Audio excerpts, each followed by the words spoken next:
본 강의는 플레이 솔리드웍스 교재로 학습하시는 독자 여러분들과 온라인으로 자가학습 중인 모든 솔리드웍스 사용자 여러분들을 위해 제작된 원동현 강사의 고유 창작물입니다. 본 강의를 포함한 플레이 솔리드웍스의 모든 교육 컨텐츠는 저작자와 사전 협의 및 동의 없이 학교나 교육기관 등에서 무단으로 사용할 수 없습니다. 정식으로 학교 및 교육기관에 계약을 맺고 제공하는 교육 컨텐츠에는 플레이 솔리드웍스 워터마크가 표시되지 않습니다. 만약 플레이 솔리드웍스 워터마크가 표시된 동영상 강의가 학교나 교육기관 등에서 교사, 교수 및 강사의 정규 수업 영상으로 무단 사용되는 불법 행위를 목격하신 분들은 아래 메일로 제보해 주시기 바랍니다. 안녕하세요. 솔리드웍스 교육의 완전정의 플레이 솔리드웍스 원동현 강사입니다. 새롭게 연재되는 플레이 솔리드웍스 베이직 동영상 강의 시즌3, 참고로 시즌3는 2020 버전부터 2022 버전까지 2020대 버전을 통틀어서 설명드리는 동영상 강의 시즌3가 되겠습니다. 6번째 강의입니다. 6강에서는 스케치 도구의 복사 시리즈 도구 3가지죠. 대칭, 패턴, 오프셋 도구를 사용해 보도록 하겠습니다. 자, 그 전에 먼저 저희가 간단하게 개념 정리를 좀 해드릴게요. 그러니까 솔리드웍스를 포함해서 거의 대부분의 CAD는 다 어떤 관점에서 살펴보시면 좀 도움이 좀 되시냐면 카피, 복사의 개념에서 살펴보시면 도움이 좀 되실 거예요. 그러면 어떻게 얘를 살펴보느냐? 첫 번째는 마주 보면서 복사를 하겠다. 이게 대칭이 되는 거거든요. 똑같은 알갱이를 여러 개를 만들겠다. 이건 당연히 뭐가 되는 건가요? 이건 패턴이 되는 겁니다. 그러면 한 줄만 복사하겠다. 이게 오프셋이죠. 아마 여러분들이 오토캐드뿐만 아니라 거의 대부분의 CAD, 그러니까 컴퓨터로 도면을 그리는 프로그램을 살펴보시면 이렇게 대칭 또는 미러라고도 얘기하죠. 패턴, 그 다음에 오프셋, 이렇게 3가지 도구로 아마 구성이 되어 있는 거를 아마 확인을 하실 거예요. 이건 공통점이에요.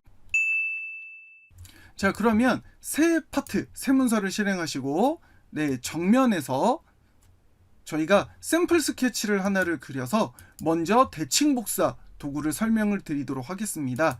자, 대칭을 해야 되니까 중심선 하나를 이렇게 작성을 좀 했고요. 선 스케치 도구 확장하시면 중심선 나오는 거 아시죠? 그 다음에 제가 반대편에다가 이렇게 동그라미 3개, 그러니까 원 스케치 3개를 이렇게 그려놨습니다. 그 전에 휠 키를 잘못 만져서 지금 이렇게 방향이 뒤틀어졌는데 이거 방향 반듯하게 잡는 방법 기억나시나요? 단축키 뭐 기억나세요? 컨트롤 7, 컨트롤 8 요거 기억나셔야 됩니다. 네, 잘못해서 화면을 건드렸다. 그러면 컨트롤 7, 컨트롤 8 단축키 잊어버리시면 안 됩니다. 자, 여기까지 되셨으면 이제 대칭 복사 먼저 사용을 해볼게요. 자, 대칭 복사, 그러니까 쉽게 설명드리면 데칼코마니를 생각하시면 돼요. 그 어린아이들 유치원이나 아니면 초등학교에서 많이 사용하는 그 미술의 기법이죠. 도화지를 접었다 편 다음에 한쪽 부분에 물감을 짜고 다시 접었다 폈다 해서 뭐 나비도 그리고 뭐 나무도 그리고 저하고 똑같은 그림, 그거예요.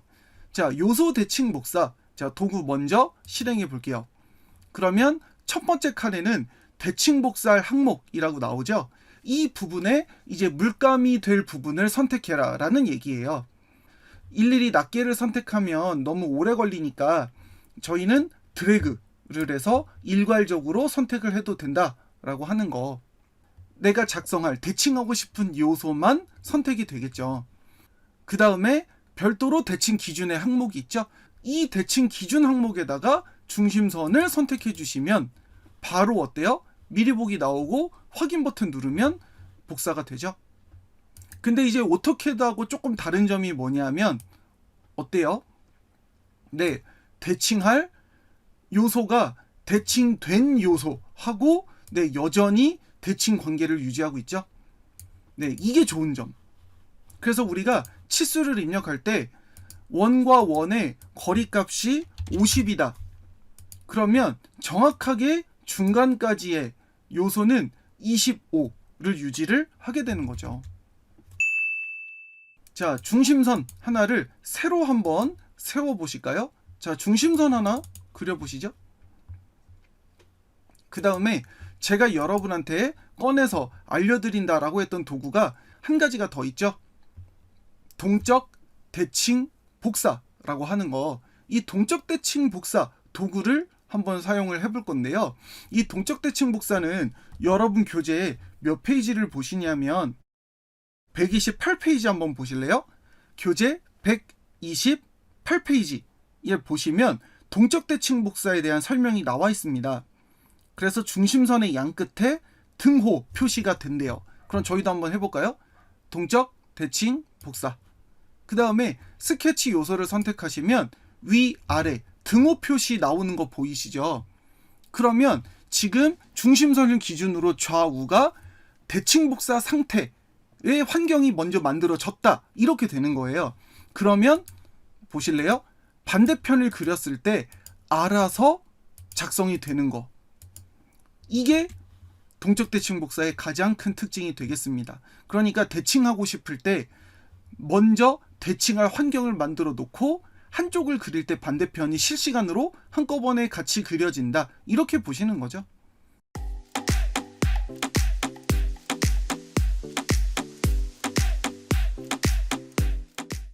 동적 대칭 복사 모드 해제하시고 컨트롤 키 눌러서 빈 화면으로 넘기는 것도 오랜만이죠? 네, 빈 화면으로 넘기시고 이제 두 번째 도구를 한번 써보도록 하겠습니다. 자, 두 번째 도구는 문제점이 좀 있어요. 그래서 여러분들이 문제점을 좀 참고하시고 작업을 하셔야 되는데, 점 스케치를 클릭해서 가상의 원점을 하나를 사용을 좀 해보도록 하겠습니다. 자, 저랑 같이 눌러보실래요? 거기 필렛 옆에 보시면 점 스케치가 있어요.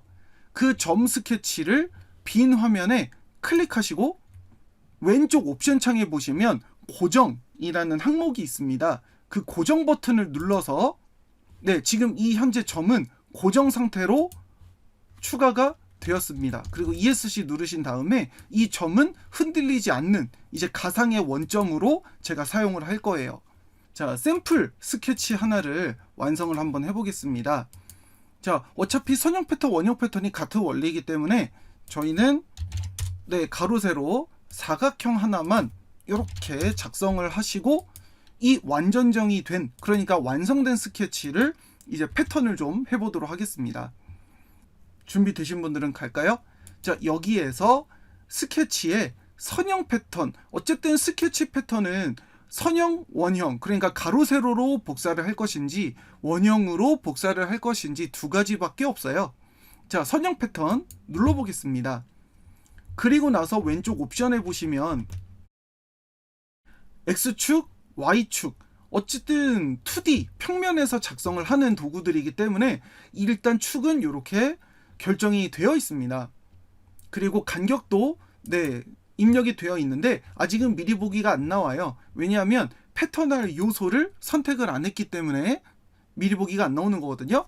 이런 경우에는요, 여러분이 마우스로 패턴할 요소를 선택해 주시면 돼요. 근데 이제 문제가 뭐냐면 드래그가 안 된다는 거. 그래서 이렇게 낱개로 선택을 하신 다음에 저희는 가로, 세로 5개씩 복사를 해볼게요. 자, 수량 5개, 수량 5개 입력을 했죠. 그 다음에 간격은 네, 50씩 할까요? 간격 50, 간격 50. 자, 제 옵션 창에 맞추어서 여러분들도 간격 50씩 개수 5개 입력하시고 미리 보기가 나오는지 한번 보세요. 미리 보기가 다 나오시나요? 그래서 문제입니다.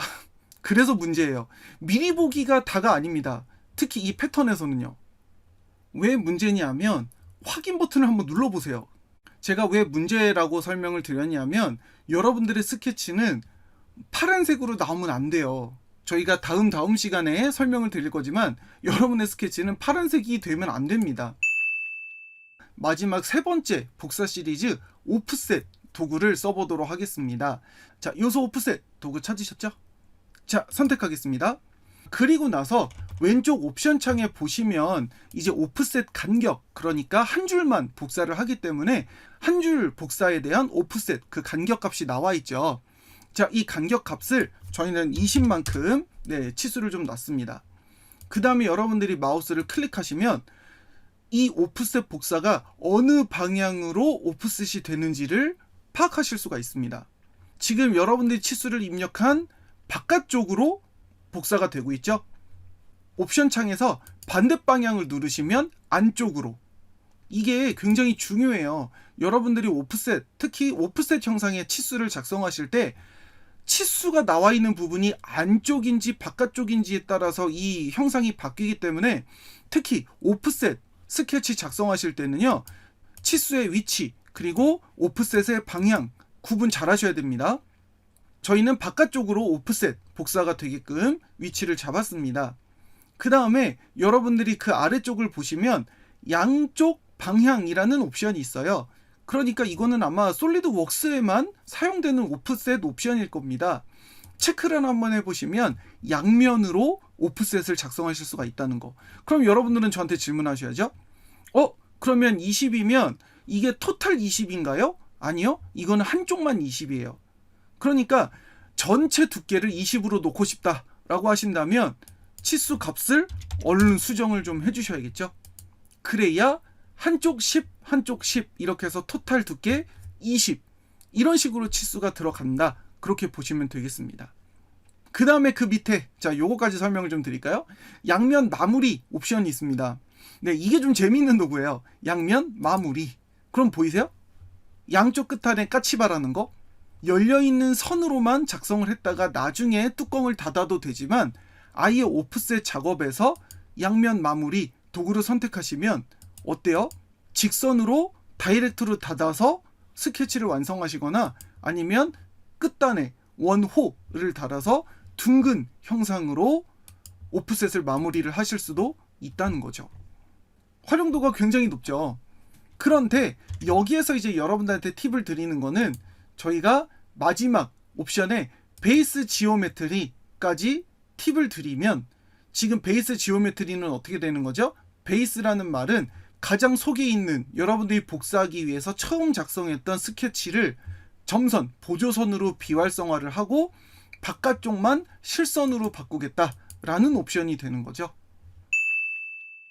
이렇게 해서 저희가 복사 시리즈의 대칭 복사, 패턴, 오프셋 이렇게 세 가지 도구를 설명을 해드렸습니다. 그래서 여러분들이 도구를 사용하실 때 가장 기본적인 도구들, 복사에 대한 도구들 개념을 알고 계시면 적재적소에 필요한 도구들을 꺼내서 사용하실 수가 있겠죠. 현재 여러분들한테 설명드린 내용은 플레이 솔리드웍스 2020 페이지 교재 125페이지부터 차례대로 나와 있으니까 교재에 있는 내용들도 같이 정리해서 살펴보시면 되겠습니다. 즐거운 솔리드웍스 학습 되시고 저는 7번째 강의에서 다시 인사드리도록 하겠습니다. 즐거운 솔리드웍스 학습 되시고 저는 플레이 솔리드웍스 교육의 완전정의 플레이 솔리드웍스 원동현 강사였습니다. 감사합니다.